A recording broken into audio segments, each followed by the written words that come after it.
You guys today, DiJonai Carrington, after clotheslining Sophie Cunningham, running into the locker room, screaming, "That's white privilege!" Then tweeting 8/23, threatening Sophie Cunningham and the Indiana Fever. DiJonai Carrington now comes out and clarifies what she means when she says white privilege for the Indiana. For 2 minutes left in the first quarter, DiJonai Carrington just slapped the dog shit out of Sophie Cunningham. Sophie pops up. She's obviously upset. DiJonai says, "Try me." And then look at Stephanie White. Look at her face. Look. She was mad as shit. Now, number one, this is obviously a flagrant 2. It just is. By the letter of the law, you got to call a flagrant 2. We all know that girl needs to be thrown out the league. She's not even a good enough player to be bringing this type of drama. She needs to be thrown out. DiJonai Carrington was ejected from the game, but instead of allowing the situation to die down, she took the controversy straight to social media. There was no apology and no real explanation, just 2 loaded words posted for everyone to see. White privilege. And even days later, Carrington is still defending that decision, offering clarifications, walking parts of it back, and pushing back against nearly anyone who challenges her take. What started as a single post has now exploded into a much bigger controversy, and it may be one of the most unusual reactions we've seen from a WNBA player this season. Sophie Cunningham, otherwise known as MAGA Barbie in the WNBA, is a superstar player. She's one of the most famous female athletes in the world because she stood up for women in women's sports, saying only biological women should be allowed to play in the WNBA.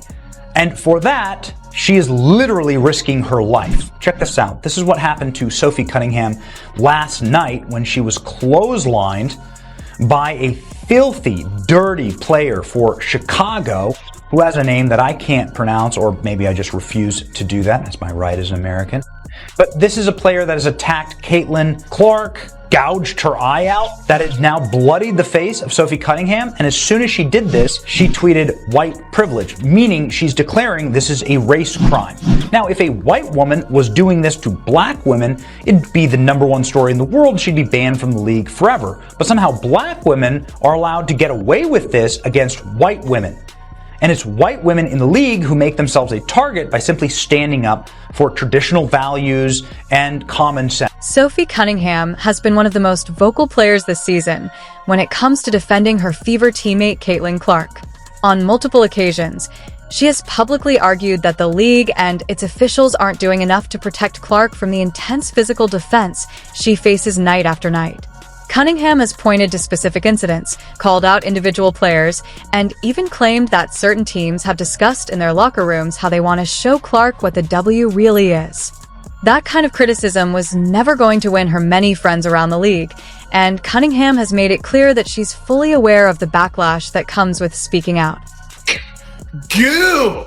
That's assault, brother. You can't do that. What the fuck?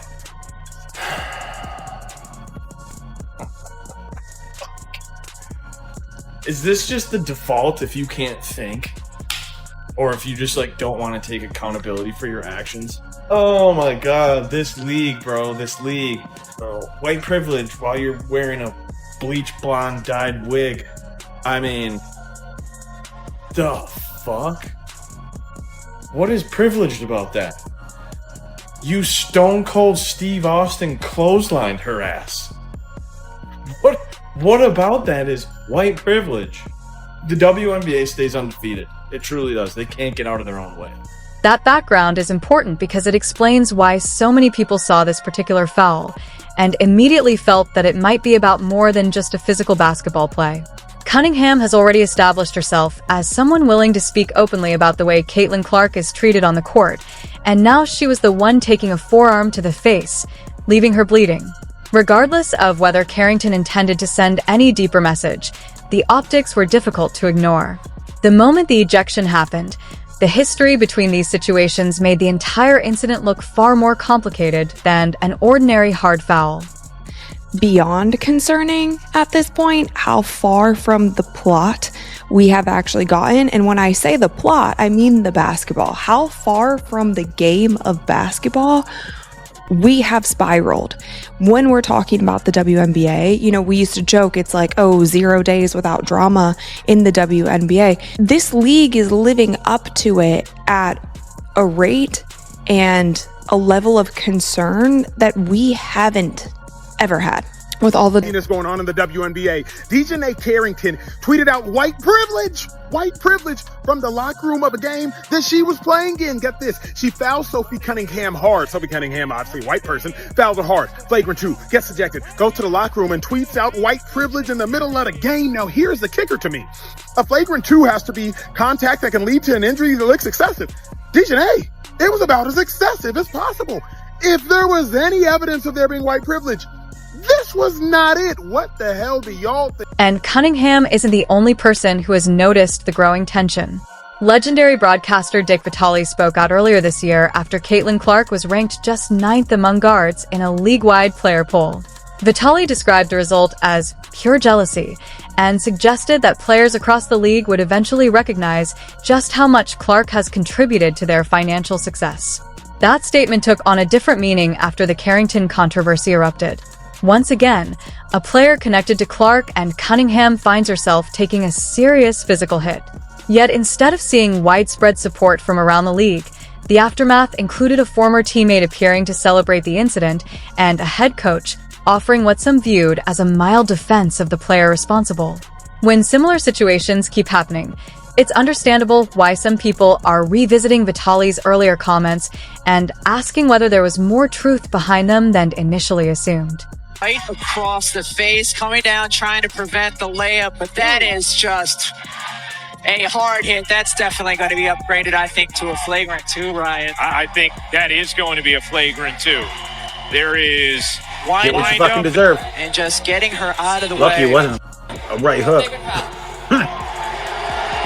Make no mistake about it. Carrington targeted Cunningham. She targeted her because of her political stances. She targeted Cunningham because of the praises that she keeps receiving. She targeted her with a dirty shot that had absolutely nothing to do with basketball. And then after getting ejected, she runs to the locker room to play the fucking victim card. Like she didn't try to just take off Cunningham's head in 4K. Like we all didn't just watch it happen. That is not competition. That is a grown woman swinging on someone who she disagrees with and then screaming racism when she gets held accountable for it. DiJonai Carrington needs to be held responsible, and I'm not talking about just getting ejected from the game. She deserves a suspension. Maybe she'll think twice next time before she tries to take somebody's fucking head off. Here's what happened on the court, because once you watch the replay, the sequence is pretty straightforward.